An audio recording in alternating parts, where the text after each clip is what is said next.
and Cate. And Cate Cate. Blanchett. Cate, look here.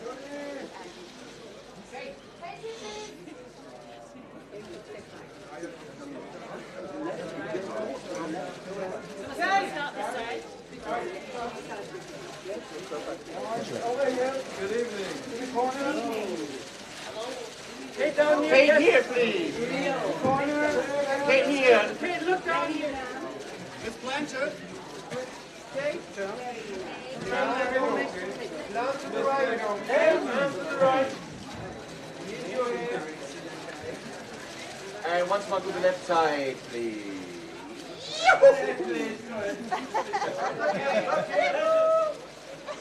And to the left side now. Again. Oh, to the left side. Hey, Cate, over here. First up there. Cate to me, please. Cate, over here, front door. Please. Silence. Right side. Judi in the corner. Dench. Dench in the corner. Judi in the left corner, please. In the left corner. Judi, just here in the green, please.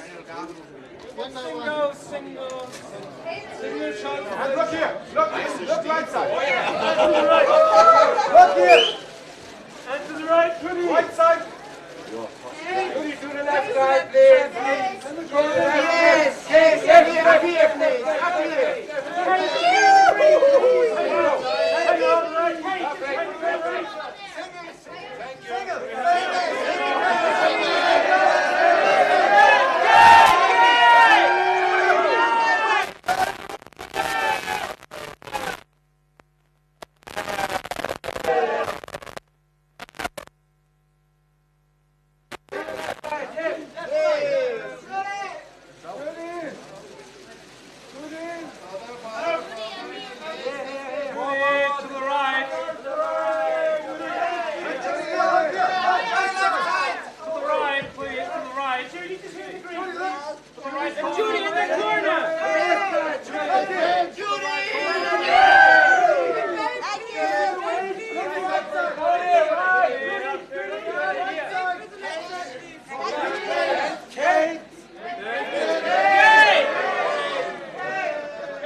Und auch zur dritten Pressekonferenz des Tages strömten heute die Journalisten in hellen Scharen, was natürlich vor allem an der glanzvollen Besetzung lag des Films Notes of a Scandal, der außerhalb der Konkurrenz hier zu sehen war. Eine amerikanisch-britische Produktion, ein Psychothriller. Das ist gleichzeitig das Psychogramm zweier sehr unterschiedlicher Frauen, die sich ein heftiges Duell liefern. Und darum geht es um Abhängigkeiten, um Zuneigung, um Erpressung, aber vielleicht auch um wahre Liebe. In den Hauptrollen die großartigen Darstellerinnen Cate Blanchett und Judi Dench, beide sehr zu Recht für einen Oscar nominiert.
Dankeschön, meine Damen und Herren. Können Sie bitte Platz nehmen? Thank you very much. Please sit down so we can start the press conference. Dankeschön.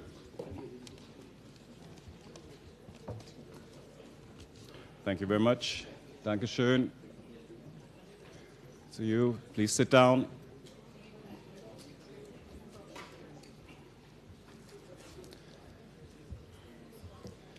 So, ladies and gentlemen, have a welcome screening out of competition nominated for 4 Oscars here in Berlin's 57th International Film Festival, Notes on a Scandal, and have a welcome for the producer, Robert Fox.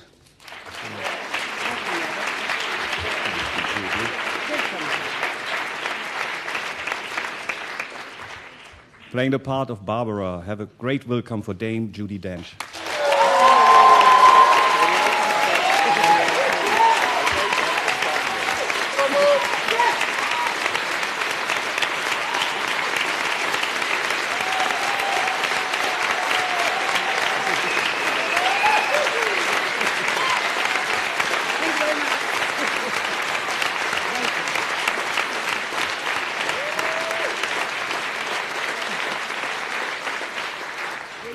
The only 2 words I know, Dankeschön. Also have a welcome playing the part of Stephen, Andrew Simpson.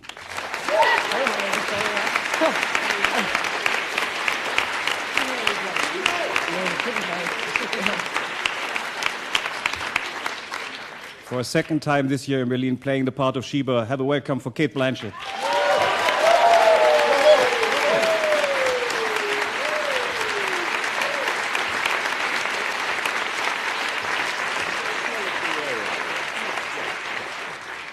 And the man who brought us this wonderful script, Patrick Marber.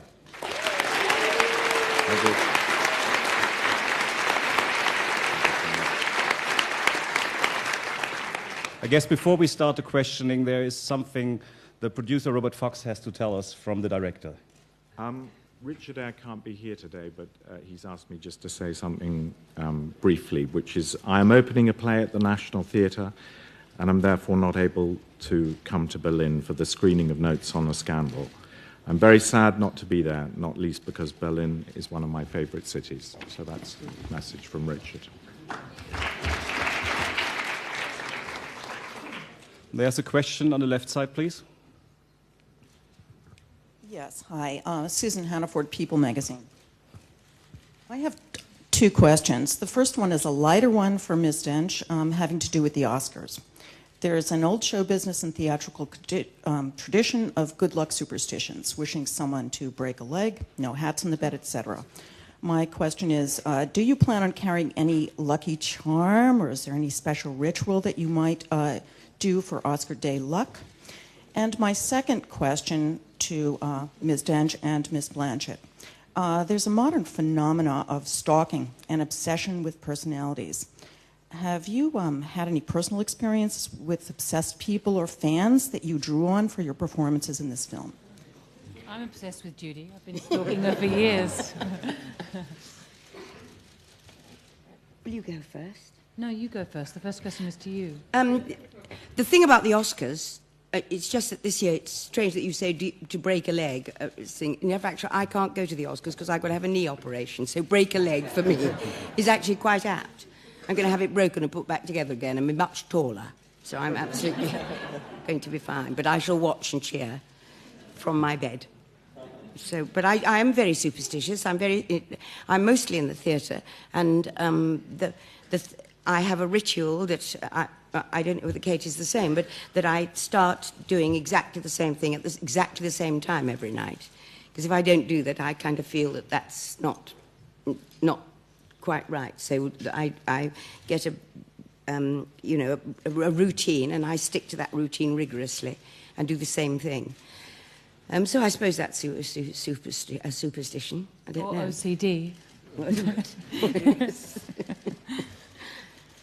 So please, just one question for each, because we have a lot of questioning. There's a question in the back, right? Peter Paul Huth, German television ZDF 3-set. The question to Ms. Blanchett and Ms. Dench. I was quite intrigued by this, the portrayal of this family and this marriage. And first it seems like a situation of peaceful coexistence, and then there comes a violent eruption. Could you, like you being the character in the family and you, Ms. Dench, being the character outside the family, give us your impression of what kind of family this is? I think part of Sheba's tragedy is that externally her life seems incredibly fortunate and her existence is incredibly blissfully happy.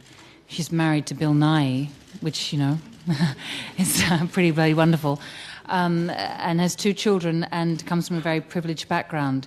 And I think that in this day and age, to be a mother and a wife is not considered enough by the world. And so I think she's always felt less than. And a lot of people in marriages, I imagine, are incredibly isolated. And Sheba's not somebody who has a very peopled environment where she can discuss intimate problems with.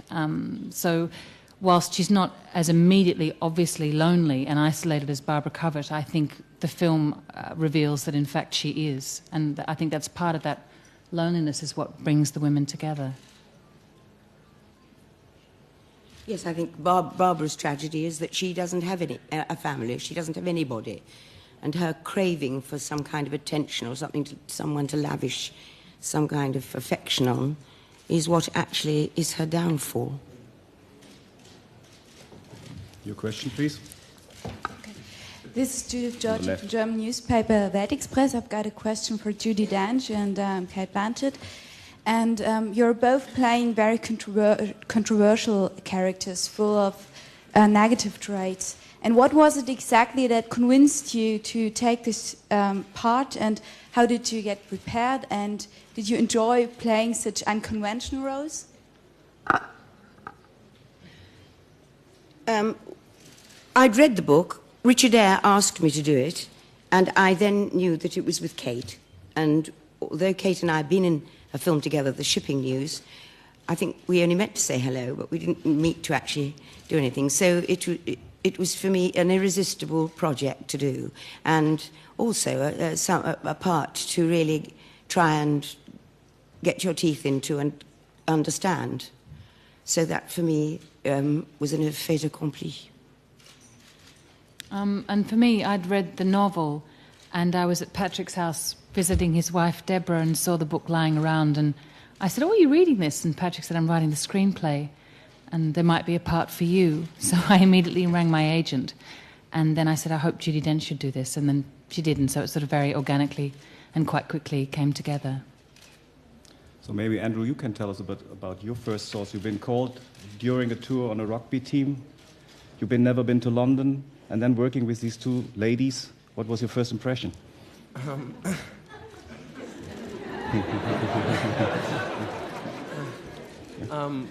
Well, I was scared, I think, because these women are at the top of their craft, and for one of my first roles to do this was unbelievable.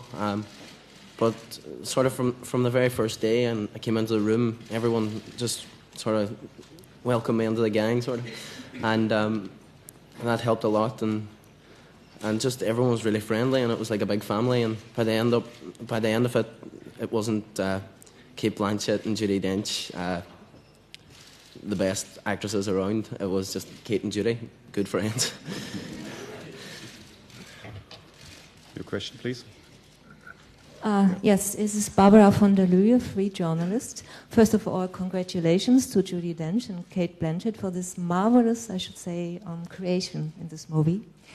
And I want to know what is, from your point of view, the message or the moral of this movie? Sorry, I didn't hear that. What? The message or the moral of this movie. I don't know that there is a moral to it, or even a message. I think all it ever becomes when you play a part is trying to, we're none of us black and none of us white. We're all shades of grey in between. And it's just trying to find a person who an audience can believe would act in that way, and hopefully show everybody just why they're like that. You know, her behaviour is reprehensible, but she simply doesn't come out of a kind of reprehensible box and behave that way. There is a passage, there is a journey to that behaviour, and that's what you hope to do with any part you play, I think. And I don't know what the moral or the message is. Perhaps look out for people who are extremely lonely. Don't ask them round to tea, I'd say.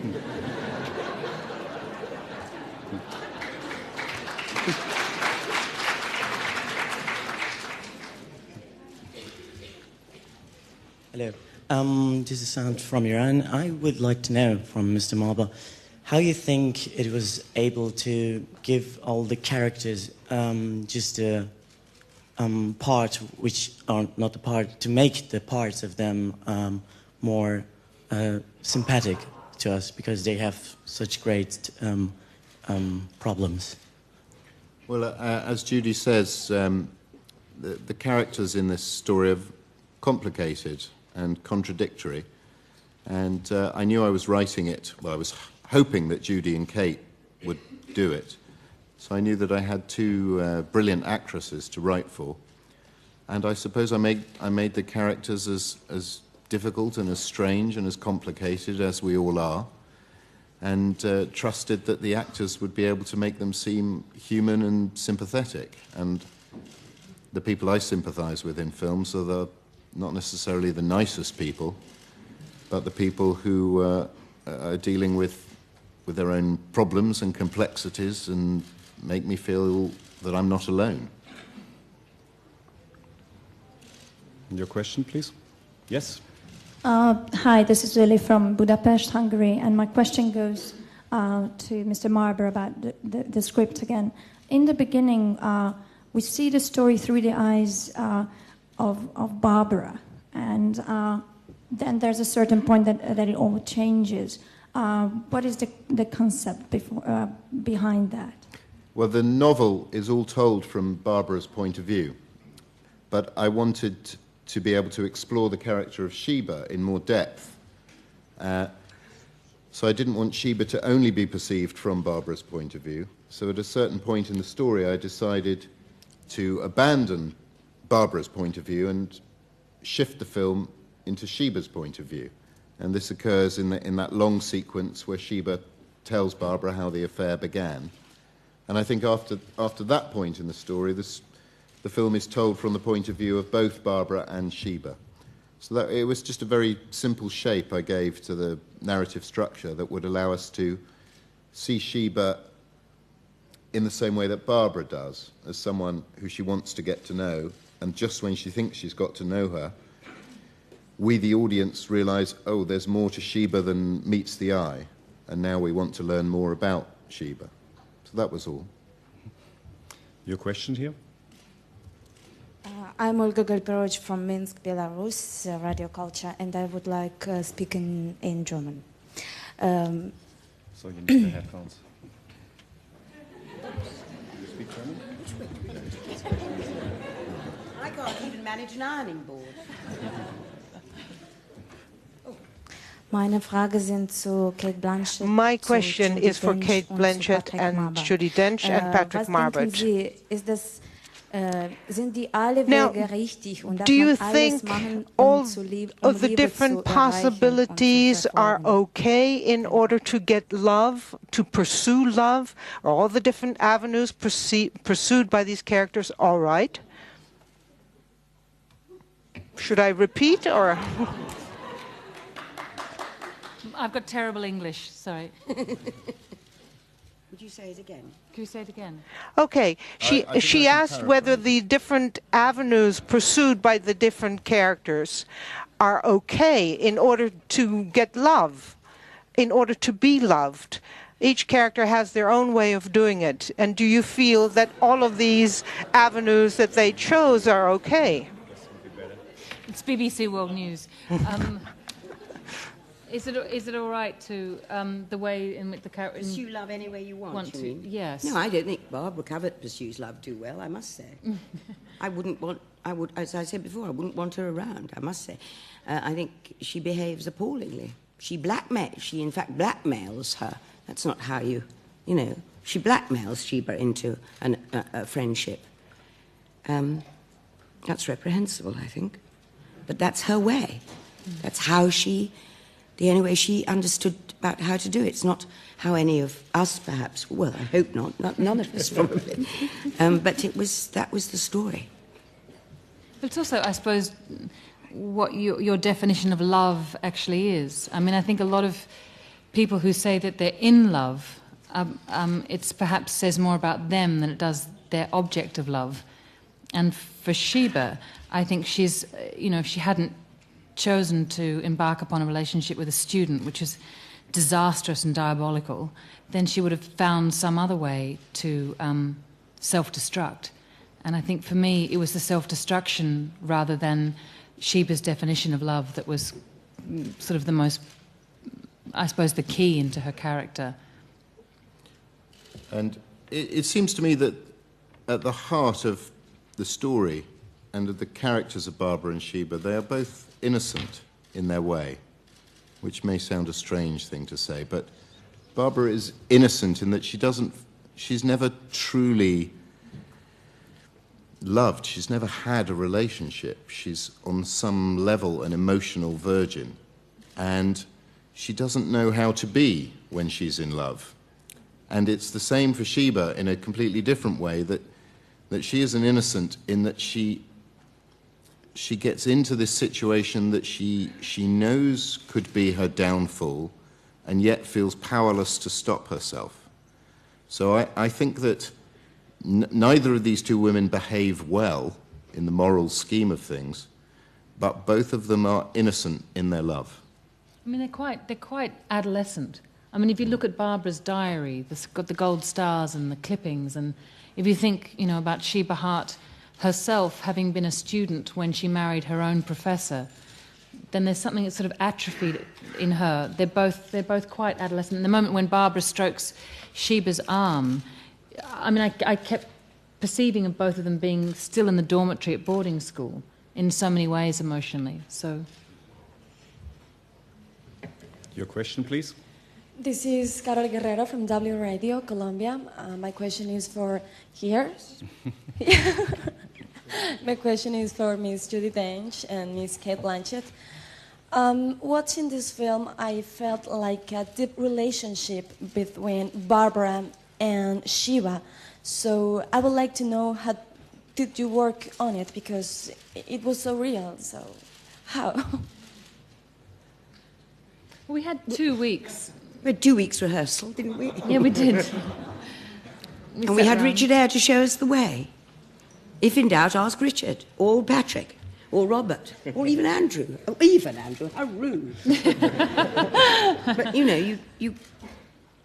you just have to...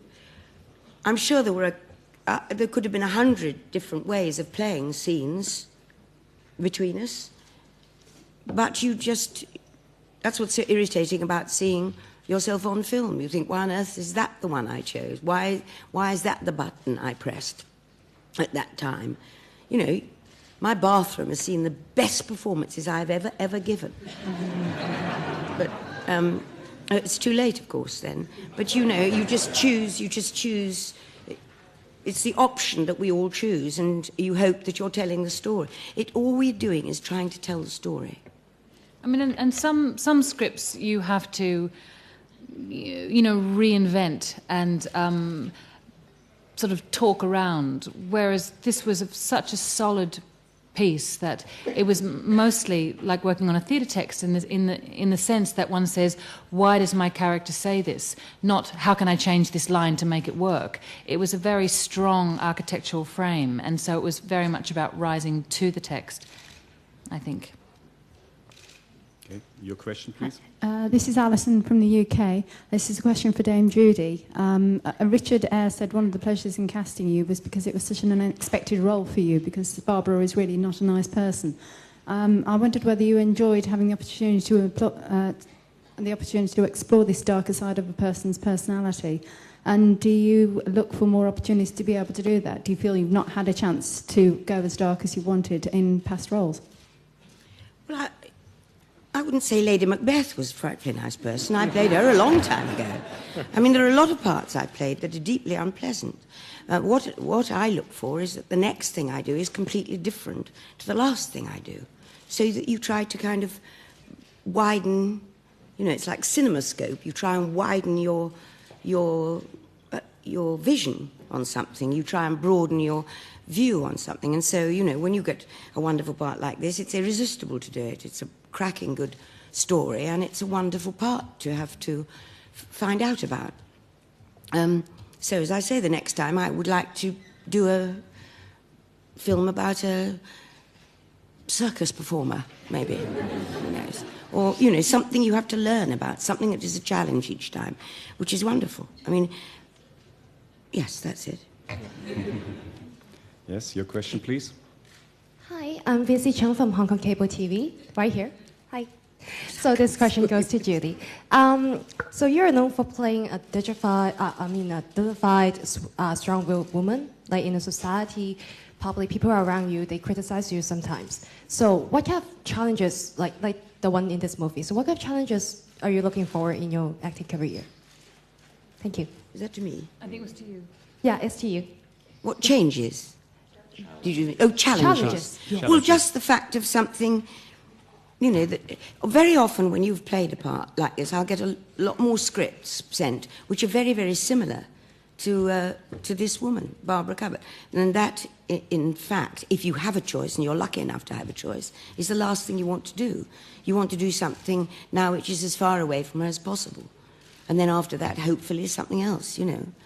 So it's always a challenge, always in the theatre, if I've thought, oh, this is a part, I think I know, oh yes, I think I know how this will be played, and I think this is a possibility. That's the moment when, you know, I've always said that the man round the corner with the huge bucket of ice-cold water comes and actually dashes it in your face, and you find that you don't know how to play it. So every single thing I've ever done presents a challenge. I've never found it easy. But that perhaps is why it's so exciting. Your question on the left, please. Hello, my name is Eric from Reuters. The 4 Academy Award nominations you got is quite a good haul. What do you think attracted the film so much to them?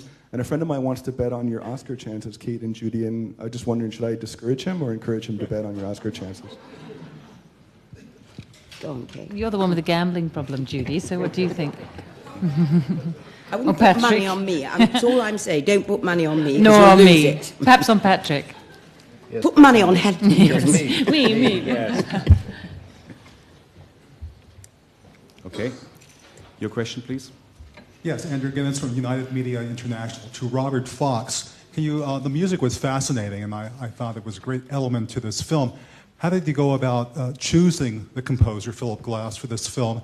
And is this the first major theatrical film that Philip Glass has composed music for? No, it's very much not the first film that he's composed music for. In fact, I was involved with my producing partner on Notes on a Scandal, Scott Rudin, on a film called The Hours, for which Philip Glass also wrote the music, and he's written the music for many other movies. He's worked with Scott many times, and Scott believes, and I think he's right, that music is an unbelievably important part of film's existence. And in a way, the music in this film, I feel, is like a character within the film, and it's a vital part of the storytelling, in my view. And we were lucky enough that Philip wanted to do it, and loved the film when he first saw it, loved the performances, and was very happy to say that he wanted to work on it, and in fact wrote the score, I think, 3 times, different scores, until we came up with the one that we finally have. There's a question on the right, on the back. This is for Andrew Simpson. 2 questions, actually. How old are you, and what do your parents think of the role you played with Cate? I'm 18 now. I just turned 18, and My dad would be probably a bit happier with the role than my mum, but it's no, but they've been great, I suppose, with such an amazing cast and everyone attached. They wouldn't let me turn it down anyway, but it's sort of something your mother doesn't want to think of that side of their teenage son. So next time I'm going to have to do something different.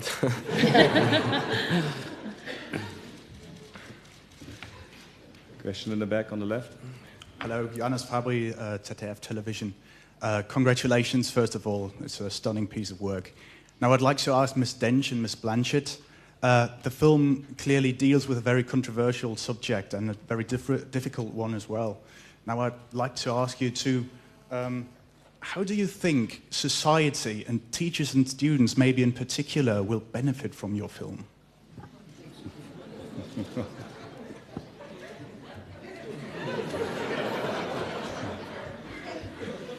There'll be frosted glass in the rooms of England, I think. I mean, it's not. I mean, film I never perceive as being an educational medium. First and foremost, it's it should be entertaining. Yes. I don't know the answer. I don't know the answer to that. One or two predatory teachers think again, I think.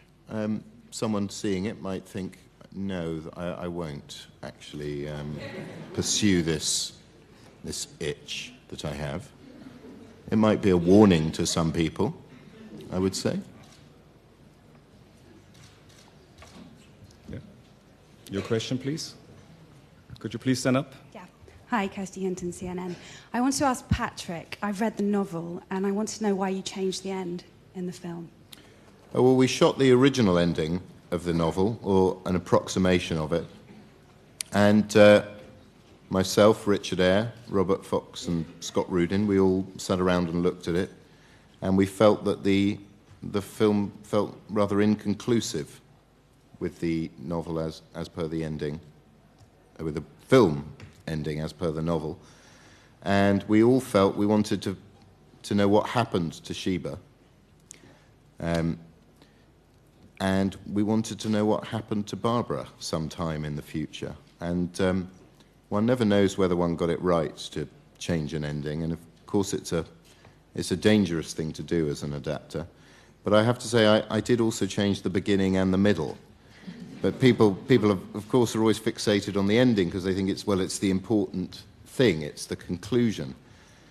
But Zoe Heller, the novelist, is someone who I've become very good friends with over the last 2 years. And she rather likes the ending. It's the right ending for the film, she feels. But it wouldn't have been the right ending for the book. And it's a different story. It also made a huge difference that I decided to make the character of Richard, Sheba's husband, a much more sympathetic figure than he is in the book. And therefore, it seemed to me logical that this rather decent man would take her back. And I wanted to show that. I wanted to see that in this rather tough and at times mean story, that there was some love here. And it wasn't any desire to be sentimental or over-romanticize things. I just thought this was a fundamentally decent marriage. And I wanted to show that.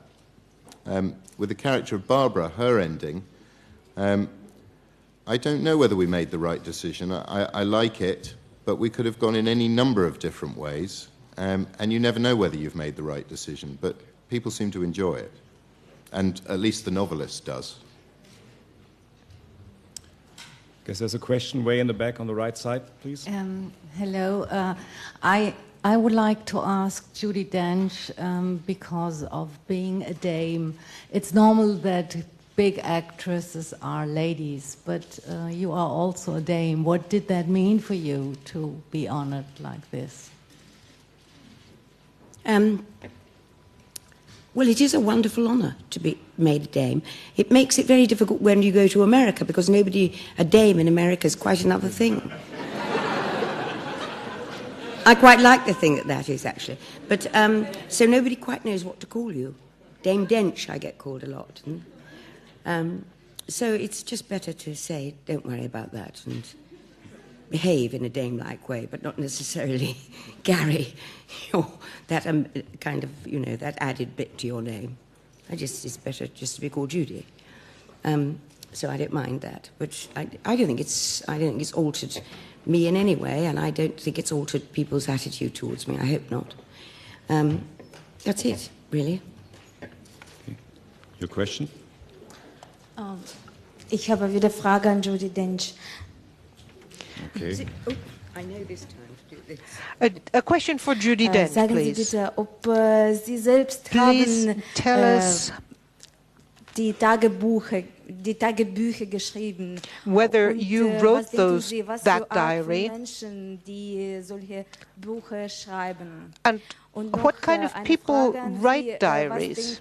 was haben Sie And another selbst für Ihren question. Charakter erfahren von dieser Rolle? What have you experienced that is similar to what Barbara experiences in the film?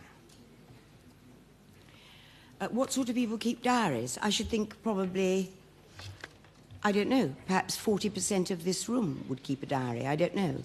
I've never quite been able to do it. A lot of famous people have kept diaries, and we've all read from them. And, Pepys, for instance, Samuel Pepys kept the most wonderful diaries, which have been, portrayed in every kind of way you can imagine.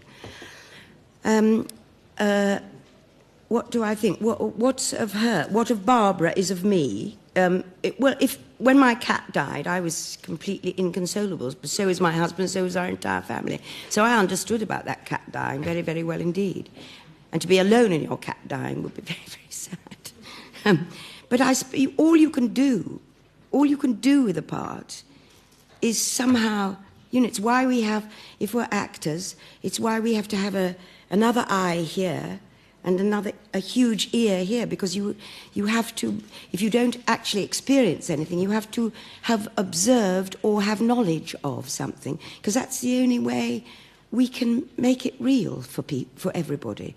It's the only way we can translate a play. And of course, as I go back to Lady Macbeth again, you don't actually have had to urge somebody to do a murder, but there are many ways that you can find how passion and ambition would affect somebody pushed to an enormous extreme, and how they could come if they loved somebody very much, how if they thought that the only thing that would make that person happy would be to get rid of somebody else, which is what her story is, then you can see that she might, you find kind of a way through it somehow, and you have to draw on what you observe or know or read or have sensed about people. That's the only way you can do it. But it's not necessarily anything to do with us, it's how we translate it. Is that right, Kate? Yeah. Sad but true. The final question for tonight. Well, the final question, hello, it's John from Athens, Greece. The final question will be a light question. After listening so much about blackmail, I'd like to ask everyone on the panel, have you ever been a victim of blackmail? Any kind of blackmail, of course. No. Not that we'd like to discuss here, no. No. So, I guess with a big no, we can say a big yes to this movie here, screened on the Berlin Film Festival, the 57th. Thank you very much for Notes on a Scandal. Thank you for being here on the panel, and good luck with the movie.